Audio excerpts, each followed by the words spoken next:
Rasulullah sallallahu alayhi wasallam was reciting Surah Al-Kahf, and he had his horse tied next to him. And as he was reciting the surah, he observes that a cloud of light is coming towards him. And as the cloud of light came closer, his horse began trembling, and trembling very violently. He then goes to Rasulullah sallallahu alayhi wasallam and relates his experience to Rasulullah sallallahu alayhi wasallam. And Rasulullah sallallahu alayhi wasallam mentions to him that what you observed was tranquility of the Quran that was coming towards you and descending upon you. But he was reciting Surah Al-Kahf. In a hadith, Rasulullah sallallahu alayhi wasallam makes mention that he who recites Surah Al-Kahf on a Friday, there will be a light that will emit from his feet up to the heavens. And in another hadith, that light will provide him protection on the day of Qiyamah. In another hadith, Rasulullah sallallahu alayhi wasallam says, he who recites or memorizes the first 10 ayat of Surah Al-Kahf and recites it on the Friday, Allah Ta'ala will provide him protection from the Dajjal. In another hadith, instead of the first 10 ayat, Rasulullah makes mention of the last 10 ayat of Surah Kahf. Friends, there are many ahadith related to the virtue of the surah and the recital of the surah on a Friday. And I would like to address ourselves regarding the surah, the virtue of the surah, its relationship to a Friday, and its relationship to the fitna of the Dajjal. And more so, what has it to do with us in our times? Before going into that, a little regarding the revelation of this ayah, or rather the surah. The Quraysh and the Kuffar of Makkah al-Mukarramah wanted to deny the nubuwwah of Rasulullah sallallahu alayhi wasallam, and they consulted the rabbis of Medina, and the rabbis of Medina advised them that go to Rasulullah, ask him certain questions regarding past events, and most certainly he will not have the answers to this. So they come back and they ask Rasulullah sallallahu alayhi wasallam regarding these stories of the past.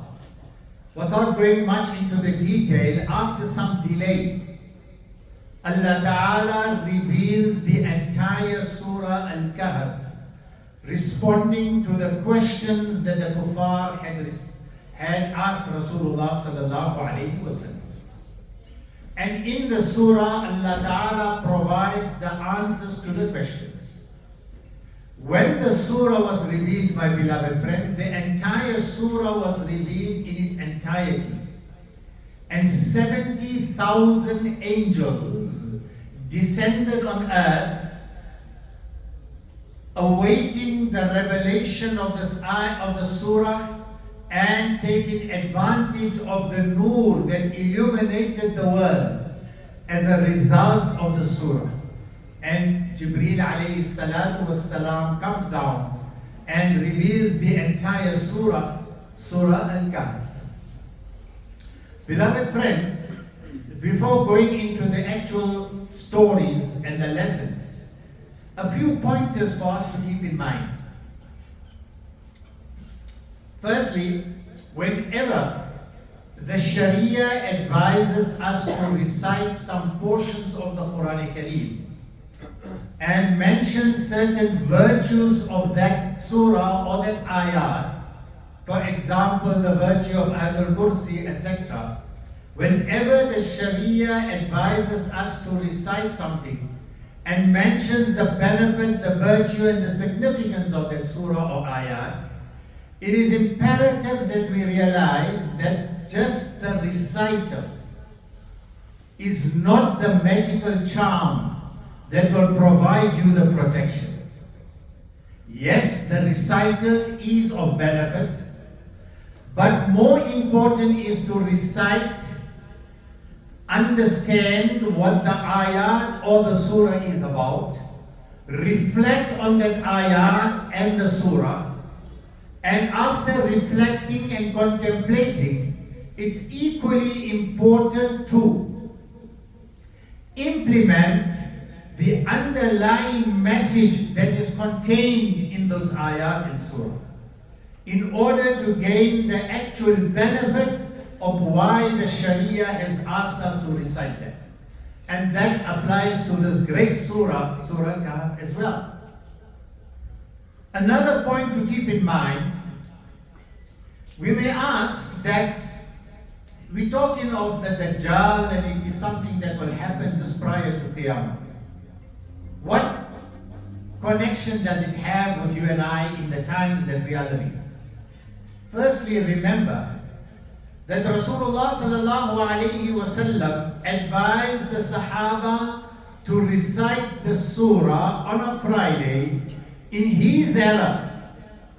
How much more important will it be for us to recite it in our era and as we go on towards the end of times?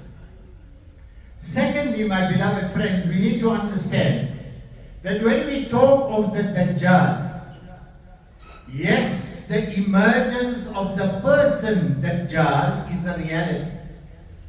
It's a reality and it is a cardinal part of our belief in Islam. You cannot be a believer if you do not accept and acknowledge with conviction the emergence of the person Dajjal. But together with that, together with the actual emergence of the person of the Dajjal, there is a fitna, a challenge, a trial that humanity will experience,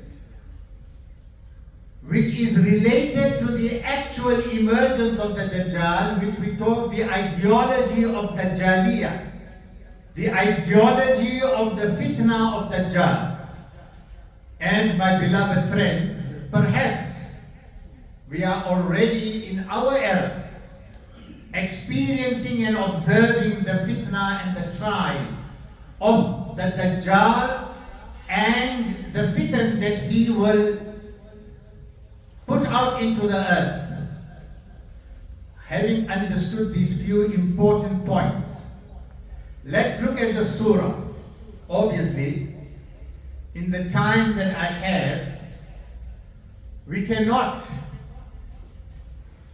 go into the total detail and a detailed commentary of this amazing in-depth surah. But what I would like to do for ourselves and our benefit for ourselves is to give you a mind map of the surah, a mind map of the surah that will at least make us understand what is the surah all about. And it's linked to the fitna of Dajjal, and together with that, its connection and its relationship with our era, inshallah, and also from the actual Surah Al-Kahf, the survival kit that Allah Ta'ala advises us to adopt in order to be saved from this fitna that many are already experiencing in the world that we are living today. So firstly, my beloved friends, this surah contains 4 stories. And what's amazing is that it is stories of the past prior to the nubuwwah of Rasulullah sallallahu alayhi wasallam. But the amazing feature of the surah and the stories are that the lessons contained in this surah or in these stories, though of the past, are lessons for us today and will be lessons for us tomorrow. And it's important for us to understand these stories and the lessons contained in it. So the first story is the story of the sleepers of the cave. And the surah is named after the story of the people of the cave. Therefore, Al-Kahf means the cave. So they were a few young people that did not know each other. However, they were all challenged with a society that was hostile to their belief and their iman and their Islam. And they were under pressure to leave alone and move away from their own belief and adopt and embrace the ideology that was contrary to their belief in the era that they were living in. And they were forced to adopt that by the ruler of the time. Alhamdulillah, Allah Ta'ala guided them. They came together, acquainted themselves with each other, the youth. They sought refuge from this fitna. And they asked Allah Ta'ala for help and guidance. Allah Ta'ala guided them into a cave where they slept for 309 lunar years. And I'm not going to go into the detail of the story. However, when they awoke after 309 lunar years, they observed that the entire society from whom they escaped were now believers and they believed in Iman. This story, my beloved friends, is a story which I would call the trial of faith and Iman. The link of the story with the Dajjal and the fitan and the challenges of the Dajjal. When the Dajjal will appear, he will challenge the Iman of people. And he will demand from people to believe in him. And with the will of Allah Ta'ala, he will be able to make manifest some actions which are specifically related to divinity. Meaning he will make people alive, he will bring people back to life, he will give people death, he will make rain fall. And these are things that he will challenge people with. And it will be the trial of faith and Iman. The link of that actual fitna in our times. If we see the Muslim Ummah today, the entire Ummah today is faced with the challenge of belief and Iman. We are challenged with ideologies that are totally contrary to the very concept of Allah, Iman and Tawheed. And if you read around in the world, you will actually observe the various ideologies that are pushed onto us, which go totally contrary to the belief of Tawheed and Iman. So that is the first story, the trial of faith. It's linked with Dajjal in our era, and the survival kit that Allah Ta'ala talks about in the surah is firstly, ensure that your company is the company of the pious and the righteous. Secondly, engage in the dhikr and the ibadah and the worship of Allah Ta'ala morning and evening. I don't have the luxury of time to go to the ayat that are mentioned in Surah Khaf, but do yourself some homework and recite the translation of the surah, and you will find that these survival kits are involved and mentioned in the surah. And be regular with your salah morning and evening, your adhkar of Allah Ta'ala and the remembrance of Allah Ta'ala. Remain in the company of those that are engaged in the work of good, of amr bil ma'ruf, nahi anil munkar. So that would prevent you from falling prey to the trial of Iman and faith. The second story in the surah is the story of two friends. The one Allah Ta'ala endowed with great wealth, luxuries, lots of children. He had orchards and gardens that were the most beautiful orchards and gardens with rivers that flew, which had every type of fruit that was growing there. His friend, unfortunately, was not so blessed the wisdom of Allah, and the one that had the wealth began showing arrogance and pride of what he possessed.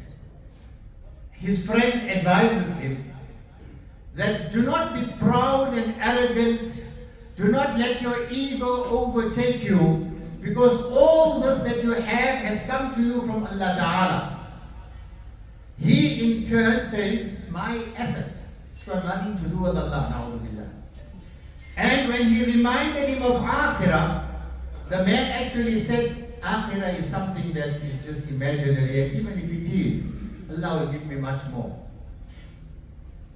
This second story, my beloved friends, is the story which I would call the trial of wealth and children. When the Dajjal will come, he will test people with the wealth that he has possessed, that he possesses. He will have treasures of the world with him that will follow him, which will result in certain people not having things, and others who will accept him will be showered with the treasures of this world. It's linked with us, my beloved friends. We see today in the world, some are blessed by the wealth that Allah Ta'ala has given us. Some may be less fortunate.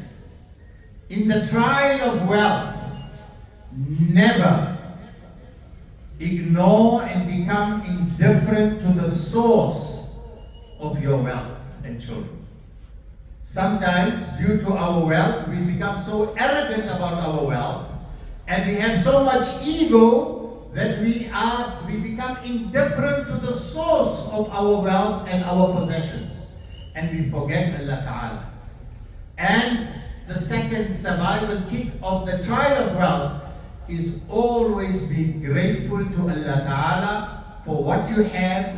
Be happy and pleased with what Allah Ta'ala has decreed for you, and never let pride and arrogance come into you. The third story in the surah is the story of Musa and Khidr alayhi salatu wassalam. Musa alayhi salatu wassalam was asked, who is the most knowledgeable person on earth today? And Musa alayhi salatu wassalam, in accordance to his knowledge, said, because he was a Nabi of Allah, that I am the most knowledgeable person on earth today. Allah Ta'ala reminded him and cautioned him that there is someone that is more knowledgeable than you in matters that are specific to him. And Musa alayhi salatu wassalam wanted to know who is that. Allah Ta'ala guided him towards Khidr alayhi salatu wassalam, and he learned from Khidr, again without going into the details of the story. Do homework and look at the story. Musa alayhi salatu wassalam realized that there is someone more knowledgeable than me in matters that are different from my nubuwwah. This story, my beloved friends, I call it the story of the trial of knowledge and information. When the Dajjal will come, he will have such knowledge and information of things that's happening in the universe, and he will use that to convince people about himself being firstly the Prophet and then later Allah himself. He will have absolute knowledge of every movement of every person and knowledge of the treasures that are buried in the earth. The link of that with us, my beloved friends, we already know what is happening in the world with technology. Who does not know our movements today? Artificial intelligence.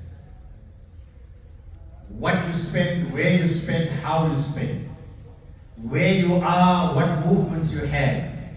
In fact, there is such advance in the field of technology that currently we are able to communicate with each other.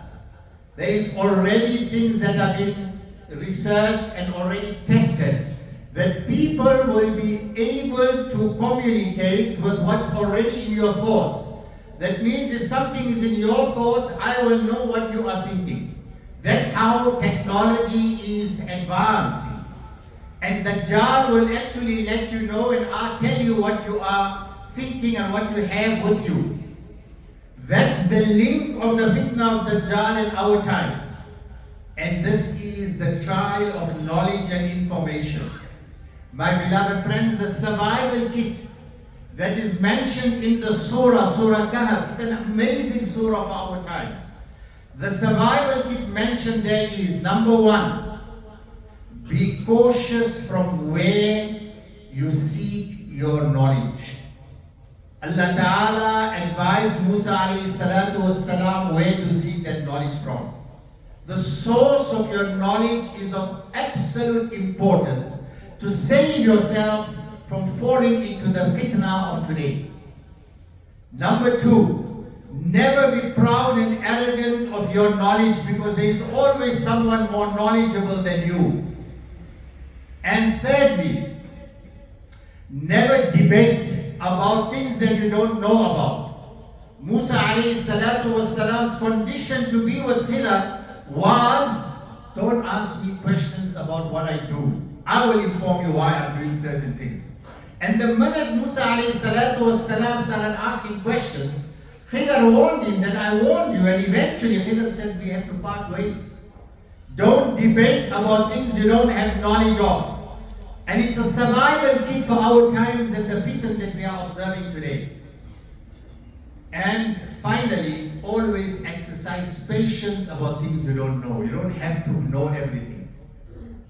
The fourth story in the surah is the story of Dhul Qarnayn. Allah Ta'ala endowed him with resources, with authority, with wealth, and he used to travel the world, and he used to come across people that he used to give punishment to with the permission of Allah. And there were people that were experiencing oppression, corruption, and they asked Dhul Qarnayn to assist them. And he said, yes, I will assist. They offered him money, and he said, I don't need your money. Give me a hand with your human resources. I have resources, I have authority, and we will build a dam to prevent you from the fitna of Ya'juj and Ma'juj. My beloved friends, this I call the fitna of authority. Dajjal will enjoy such authority when he comes, that authority will be so challenging that Rasulullah sallallahu alayhi wasallam says, even if you hear of him, don't even go close to him.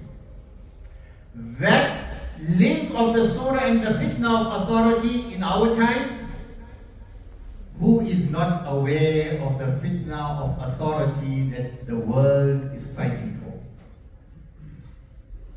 Fighting for the resources, fighting for authority, fighting for control of the resources of the earth.